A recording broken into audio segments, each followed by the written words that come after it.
आज महाशिवरात्रि के दिन विधि विधान से भगवान शिव की पूजा करने से मनोकामनाओं की पूर्ति होती है।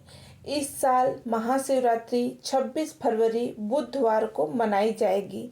महाशिवरात्रि पर शिव जी की पूजा में बेलपत्र, धतूरा, भांग, समी आदि का जितना महत्व है उतना ही व्रत कथा का भी है। यदि आप महाशिवरात्रि पर व्रत रखकर शिव पूजा कर रहे हैं तो आपको महाशिवरात्रि की व्रत कथा कथा जरूर पढ़नी चाहिए। शिव पुराण में महाशिवरात्रि की व्रत कथा और उसके महत्व के बारे में बताया गया है।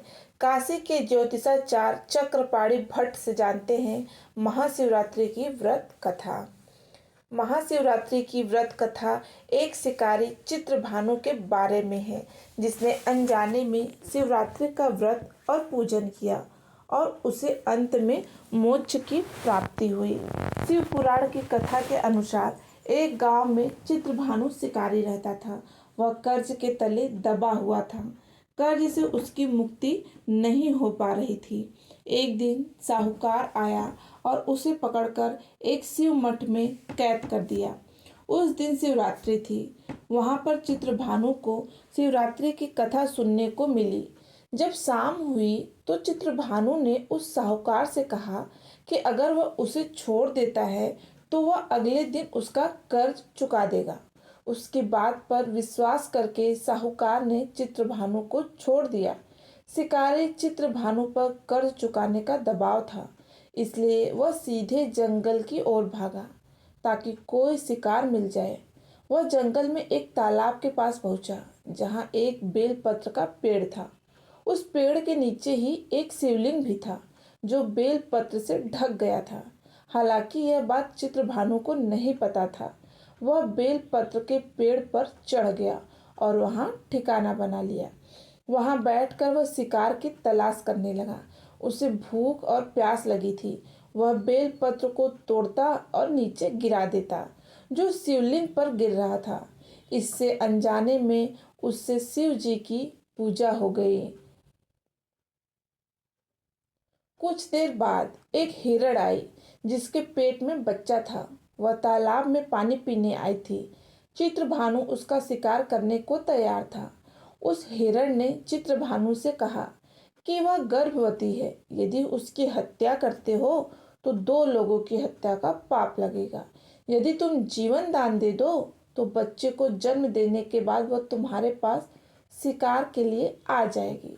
हिरण की बात सुनकर चित्रभानु ने उसे जीवन दान दे दिया। कुछ समय व्यतीत हुआ तो एक दूसरे हिरण वहां आई। चित्रभानु उसका शिकार करना चाहता था। तब उस हिरण ने शिकारी से कहा कि वह पति की तलाश में भटक रही है और काम वासना से पीड़ित है। वह पति से मिलने के बाद शिकार के लिए उपस्थित हो जाएगी। अभी जाने दो। चित्रभानु ने उसे भी जाने दिया। रात हो गई। काफी समय बीतने के बाद एक हिरण अपने बच्चों के साथ तालाब के किनारे आई। चित्रभानु एक बार फिर शिकार करने के लिए तैयार हो गया। हिरण ने चित्रभानु को देखा तो कहा कि वह उनका शिकार न करे। वह बच्चों के पिता की तलाश कर रही है। वह जैसे ही मिल जाएगा वह शिकार बनने के लिए उसके पास आ जाएगी। शिकारी को दया आई और उसने उसे भी छोड़ दिया। चित्रभानु बेलपत्र तोड़कर शिवलिंग पर नीचे गिरा रहा था। सुबह होने वाली थी, तभी एक हिरण वहां आया।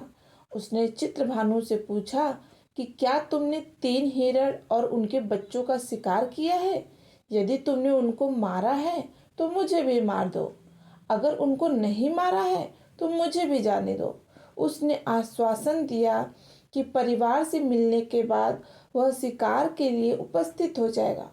चित्रभानु ने उस हिरण को भी जाने दिया। इधर चित्रभानु से अनजाने में शिवलिंग की पूजा और रात्रि जागरण हो गई। उस समय उसके मन में दया का भाव उमड़ पड़ा और अब तक किए गए शिकार पर उसे पश्चाताप होने लगा। वह यह सब सोच रहा था, तभी हिरण का पूरा परिवार उसके सामने शिकार बनने के लिए आ गया। चित्रभानु ने उस पूरे हिरण परिवार को जीवन दान दे दिया। शिकारी चित्रभानु से अनजाने में शिवरात्रि का व्रत हो गया। जब चित्रभानु का अंत समय आया तो उस व्रत के पुण्य प्रभाव से उसे मोक्ष की प्राप्ति हुई। शिव कृपा से उसे शिवलोक में स्थान मिला। कहानी आपको कैसी लगी कमेंट करके ज़रूर बताइएगा।